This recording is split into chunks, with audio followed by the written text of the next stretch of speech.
Bonjour, nous allons donc continuer notre étude du Tanya. Nous sommes arrivés au chapitre 16.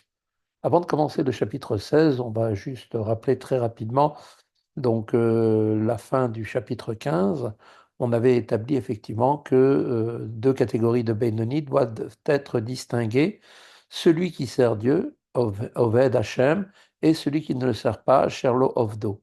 S'agissant donc de cette seconde catégorie, il n'a cependant été jusqu'ici question que du Benoni, qui, comme on l'avait vu, n'est pas astreint de par sa nature à un difficile combat contre son mauvais penchant. Un second cas va donc être abordé, avait été abordé effectivement dans le passage précédent. Donc, on avait vu effectivement qu'il y avait différentes catégories de Benoni. Et donc, bien évidemment, là, la différence, c'est qu'il y en a un qui, par sa nature, n'a pas besoin de faire de gros efforts pour dominer ses pensées, paroles et actions, parce qu'il est d'une nature qui est tout à fait enclin à être quelqu'un d'indolent qui n'est pas forcément porté sur les choses matérielles. Et par contre, pour un autre, ce ne sera pas le cas et lui devra se battre. Alors, bien évidemment, pour pouvoir arriver à être désigné comme celui qui sert Dieu, bien, le Benoni doit donc mener un combat contre son mauvais penchant par le moyen d'un amour pour Dieu engendré par la méditation ou tout au moins en dévoilant au minimum l'amour pour Dieu qui est latent en son cœur et qui est donc l'héritage qui nous a été fait par les patriarches directement à tous les Bnei Israël, quels qu'ils soient. Nous allons aborder maintenant le Perek Tetzaïn, le Perek 16, chapitre 16, et le Zaken commence ce chapitre de cette façon. Klal Gadol, Be'avodat Hashem, le Beinonim. C'est là un grand principe dans le service de Dieu des Beinonim. Haïkar ou Limshol, Velishlot, Alateva, Shebechlal Asmoli. L'essentiel est de dominer et de maîtriser la nature de l'âme animale située dans le côté gauche du cœur. Aliédé, or Ameir, les Nefesh Elokit, Shebemocho, au moyen de la lumière de Dieu qui illumine l'âme divine située dans le cerveau, Velishlot à la lèvre, et donc de maîtriser les désirs engendrés par le cœur.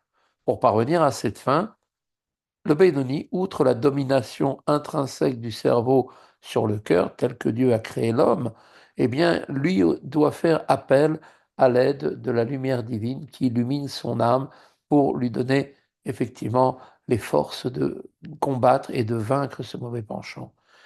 Et donc, chez Midbonen, Bemocho, Begdulato, Begdulat Ensof Baruchu, eh bien, cela, par quel moyen? Eh bien, en méditant dans son cerveau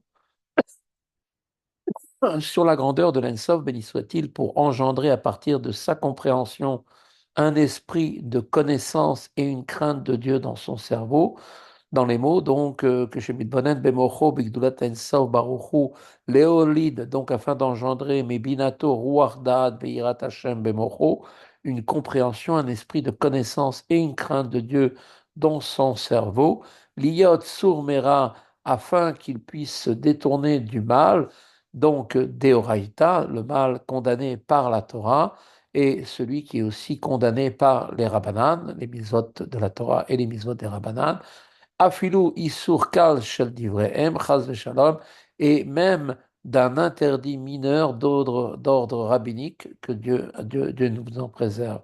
Ve'avat Hashem, Belibo, Bechlal Hayemini, et la méditation qui va permettre également d'engendrer un amour pour Dieu se manifestant dans le côté droit de son cœur, qui est donc, comme on l'avait vu, le siège des facultés émotionnelles de l'âme divine, puisque le côté gauche est lui pour l'âme animale. Et donc, de l'âme divine, située dans le côté droit, eh bien, elle va se révéler, elle va se manifester, bechashika, bechafitzta, ledveka bo, bekium mitzvot, deoraita, vederabanan, avec une passion, un désir de s'attacher à Dieu par l'accomplissement des préceptes de la Torah et des sages, et par l'étude de la Torah, vetalmud Torah, shekeneget kulam, qui, comme nous l'avons appris, la Torah équivaut à tous les commandements réunis. Nous avons donc déjà souligné que pour observer pleinement les commandements, c'est-à-dire les observer de tout son être, il faut être inspiré par l'amour pour Dieu afin d'accomplir les commandements positifs et par la crainte de Dieu pour éviter la transgression d'interdits 365 mitzvot négatives. Cet amour et cette crainte imprègnent ainsi les commandements observés. Pourtant, cela semble n'être vrai que lorsque cet amour et cette crainte deviennent révélés et ressentis dans le cœur. Alors, la question se pose maintenant, c'est que dire si, en dépit des efforts consentis pour la méditation sur la grandeur de Dieu, eh bien, le Benoni ne parvient pas à éveiller en lui de pareils sentiments d'amour et de crainte, alors comment il va faire? Rabbi Shneur Zalman va donc au-devant de cette question en établissant que même si l'amour et la crainte nés de la méditation restent dissimulés dans l'esprit et le cœur dans un état appelé tevuna, un amour intellectuel, ils peuvent néanmoins imprégner l'accomplissement des commandements comme s'ils étaient vraiment ressentis. Et plus encore, il est un autre grand principe dans le service divin du Beinoni qu'il faut savoir.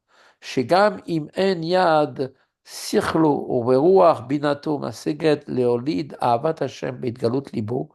Eh bien, il faut savoir que même si son intellect et sa compréhension ne sont pas en mesure d'engendrer un amour pour Dieu révélé en son cœur, chez Yelibo Boer Kirashpeesh, de sorte que son cœur brûle comme des flammes ardentes, Vechafez Bechefitza, et avec un désir, Vechashika Vechuka, avec une passion, une aspiration, Mudgeshet Belev Ledvekabo, une aspiration à s'attacher à Dieu. Rak Ahava Mesutechet Bemocho Vetalumot Libo, mais qu'il soit habité par l'amour qui est enfoui dans son cerveau et dans les recoins de son cœur. Rabbi Shneur Zalman ajoute ici une note et il va y observer que l'incapacité de révéler l'amour pour Dieu dans le cœur n'est pas la preuve qui affecterait en fait la méditation. Cette incapacité peut être inhérente à la racine même spirituelle de l'âme. Voici la note. והסיבה לזה היא מפני היות המוחין שלו ונפש רוח נשמה שלו מבחינת עיבור ואלם תוך התבונה.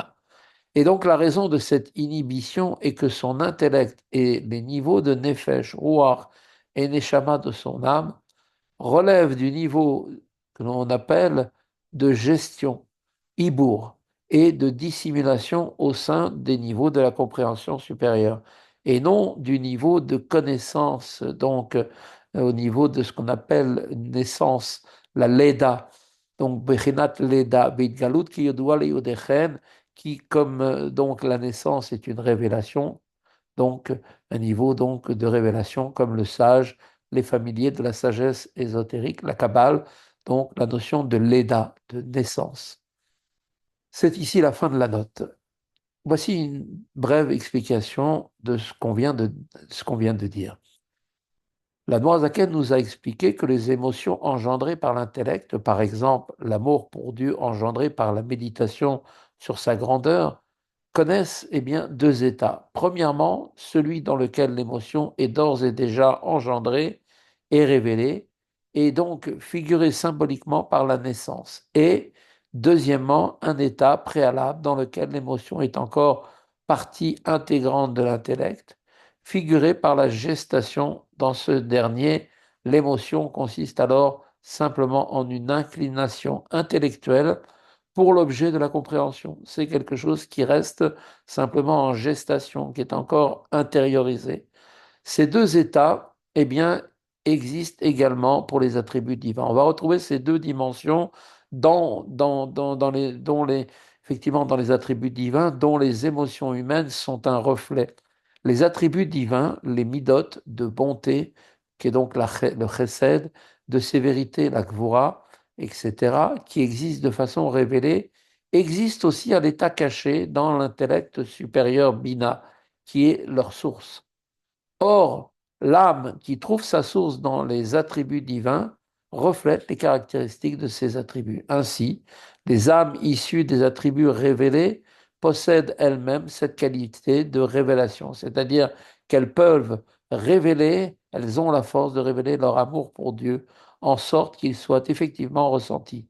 Cette qualité, cependant, fait défaut chez les âmes qui ont pour origine ces attributs à l'état caché. Dès lors, leur émotion reste dissimulée dans leur intellect. Rabbi Shlomo Zalman, l'Admorazaken, entreprend maintenant donc la description de l'amour pour Dieu dissimulé dans l'intellect. Daïnu, c'est-à-dire, nous dit-il, Shalev Mevin, Beruach Chochma Obina, Shebemoro. Eh bien, cela signifie que le cœur comprend avec l'esprit de sagesse et de compréhension dans le cerveau. Donc, comme on le sait, les deux premières sphirotes, qui sont Chochma et Bina, sont le père et la mère, qui vont donc engendrer, donc effectivement, un sentiment et vont donner naissance donc effectivement doivent donner naissance, grâce à cette compréhension, à un sentiment qui va être transmis par le Da'at. Et donc, cela signifie effectivement que dans une certaine situation, au lieu d'être enflammé d'un amour pour Dieu, eh bien, le cœur va éprouver seulement une compréhension de manière intellectuelle, on va dire, tout à fait immatérialisée. Donc cela reste quelque part un peu, d'une certaine manière, quelque chose de, on va dire, qui n'est pas encore véritablement concrétisé. Et effectivement, cette connaissance, cette sagesse et cette connaissance qui est dans le cerveau, Gedula Ensof Baruchu de Kula Kame Kelo Chashive Mamash, et donc il a effectivement la sagesse et la compréhension dans le cerveau de la grandeur de Dieu qui est, béni soit-il, devant, qui tout est véritablement considéré comme néant. Asher Alken Yaatelo Yitbarer Shetechare Elav Nefesh Kol Chai Lidabek Ulikalel Beoru. C'est pourquoi il lui revient à Kadosh Baruch Hu que l'âme de chaque être vivant, eh bien, aspire de manière naturelle, ardemment à Dieu. Aspire, en fait, chaque âme aspire à s'attacher à Dieu et à être absorbée dans sa lumière. Vegam nafsho veruchu.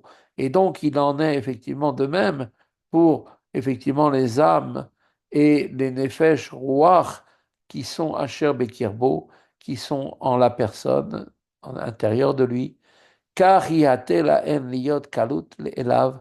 Et donc, c'est effectivement, ils sont là afin de lui permettre d'aspirer à lui, d'aspirer à Dieu, avec un profond désir de quitter leur gaine qui est le corps. En fait, c'est une sorte, comme une enveloppe, un voile qui vient cacher donc l'âme comme une gaine pour pouvoir effectivement sortir de cela pour s'attacher à Dieu.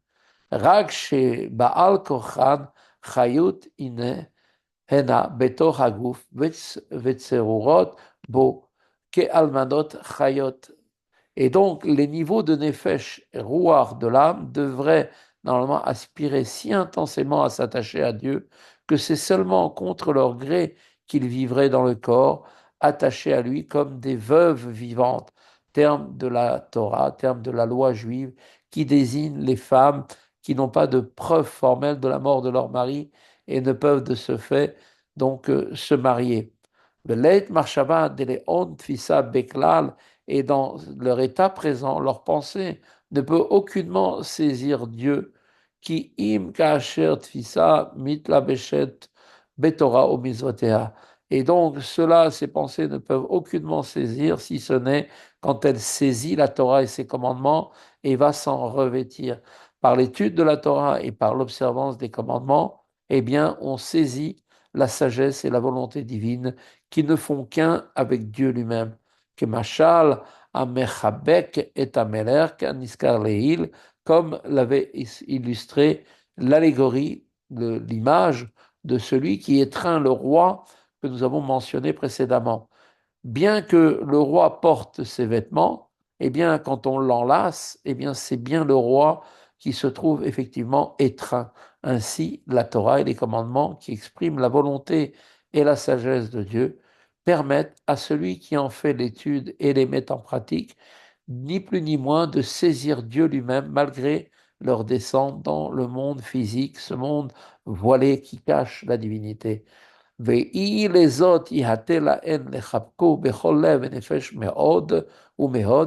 toutes ces réflexions vont amener le Bainoni à conclure qu'il leur convient donc au Nefesh et Roar de son âme d'étreindre, d'attraper Dieu de tout leur cœur et de toute leur âme et de tout leur pouvoir.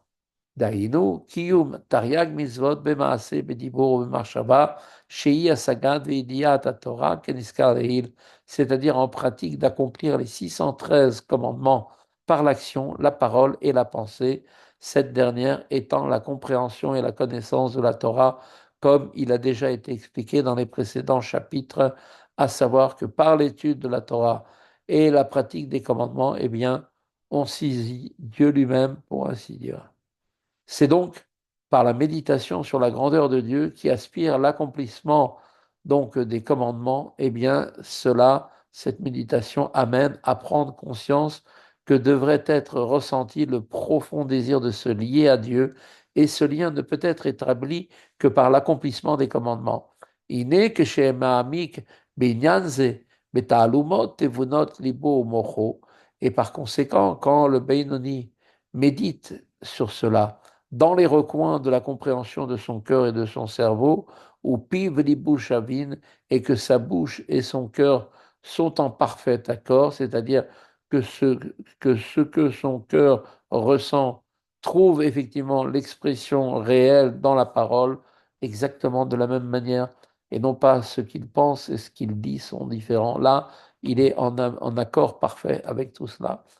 שמקיים, כן, בפיו, כפי אשר נגמר בתבונות ליבו ומוחו, c'est-à-dire que le Benoni accomplit avec sa bouche par la parole la résolution issue de la compréhension de son cœur et de son cerveau, daïnu, c'est-à-dire liot betorat Hashem chapsu v'igae ba yomam valayla befiv, à savoir être capable de concentrer son désir sur la Torah de Dieu en étudiant oralement jour et nuit. וכן הידיים, שאר איברים, מקיימים המצוות. Il en est de même que ses mains et ses autres membres accomplissent les commandements, effectivement, kefi ma shenigmar betvunat libo ou mocho. Et donc, on en arrive donc à accomplir les commandements conformément à la résolution issue de la compréhension de son cœur et de son cerveau. Are tevunazo, מתלבשת במעשה דיבור ומחשבת התורה ומצוותיה, להיות להם בחינת מוחין וחיות וגדפים לפרחה לילה. Alors, quand ils mettent en œuvre sa résolution, cette teshuva, cette réponse, eh bien, ce sentiment intellectuel qui peut être qualifié d'amour et de crainte au plein sens du terme, est pour cette raison défini comme tevuna, littéralement compréhension, et il est revêtu de l'action, la parole et la pensée qui relèvent de la Torah et de ses commandements et constituent pour elle, l'action, la parole et la pensée, un niveau d'intellect, de vitalité et comme des ailes d'un oiseau pour leur permettre de s'élever vers le haut. Cette dernière expression fait référence à un principe qui a été énoncé dans le Zohar, selon laquelle la Torah sans amour et sans crainte de Dieu ne s'élève pas en haut, parce que ce sont les ailes qui lui permettent de s'élever à cette crainte de Dieu, effectivement, et cet amour sont les ailes qui permettent donc à la Torah de pouvoir s'élever. L'amour et la crainte sont donc des ailes de la Torah et des commandements réalisés. Donc, tout cela ne peuvent s'envoler que s'ils sont habillés de crainte et d'amour. Kilo asek baem b'dechilo v'rachimu mamash asher b'itgalut libo, c'est-à-dire que l'amour et la crainte qui relèvent du niveau intellectuel de Tvuna, bien qu'ils ne soient pas ressentis en son cœur, eh bien servent également d'aile pour son étude de la Torah et son observance des commandements, comme s'il y avait employé comme s'il s'y était employé avec un amour et une crainte révélée en son cœur. כחפיצה וחשיקה ותשוקה מודגשת בליבו ונפשו, עצמה לשם מפני רשפי אש אהבתו שבליבו כנזכר לעיל. Avec un désir, une passion et une aspiration ressentie en son cœur, et une âme assoiffée de Dieu, du fait de son amour ardent pour Dieu, comme il a été expliqué plus haut, à savoir que l'amour révélé par Dieu, eh bien, permet l'élévation de la Torah et des commandements accomplis, et en imprégnant les actions de chaleur et de vitalité. Toutefois, l'affirmation selon laquelle la forme d'amour qui relève du niveau de Tevuna permet l'élévation de la Torah et des commandements, eh bien, cela doit être justifié. En effet, ce sentiment d'amour n'étant pas révélé dans le cœur puisqu'il est complètement caché, alors la question qu'on pose, c'est quelle dimension apporte-t-il à l'accomplissement des commandements pour leur permettre l'élévation? Rabbi Shlomo Zalman va maintenant répondre à cette question. הואיל ותבונה זו שבמוחו ותעלומות ליבו היא המביאתו לעסוק בהם, car cette tevuna dans son cerveau et dans les recoins de son cœur, qui le conduit à s'employer dans la Torah et les commandements, ולולא שהיה מתבונן בתבונה זו לא היה עוסק בהם כלל, אלא בצרכי גופו בלבד. Et s'il n'avait pas médité sur cette tevuna, eh bien, il ne s'y serait pas absolument pas à employer dans la Torah et dans les mitzvot, mais se serait occupé que des besoins de son corps. וגם אם הוא מתמיד בלימודו בטיבו, אף על פי כן אוהב את גופו יותר מטיבו. Et même si par nature, il est quelqu'un qui est assidu, eh bien, dans son étude, néanmoins, il éprouve naturellement un plus grand amour pour son corps. Comme, comment cette assiduité, maintenant, la question se pose, comment cette assiduité prévaut-elle sur les demandes du corps auxquelles, cependant, il est par nature aussi sensible? Eh bien, c'est l'amour pour Dieu en l'occurrence, l'amour qui relève du niveau de Tfuna et reste dissimulé, qui motive à étudier la Torah et à accomplir les commandements. C'est lui qui pourvoit cette étude et cet accomplissement. Il leur donne des ailes, intéresse à leur élévation, comme si cette motivation provenait d'un amour révélé et ressenti dans le cœur. Nous allons nous arrêter ici. C'est la première partie de ce chapitre 16 et nous poursuivrons prochainement la deuxième partie. À très bientôt.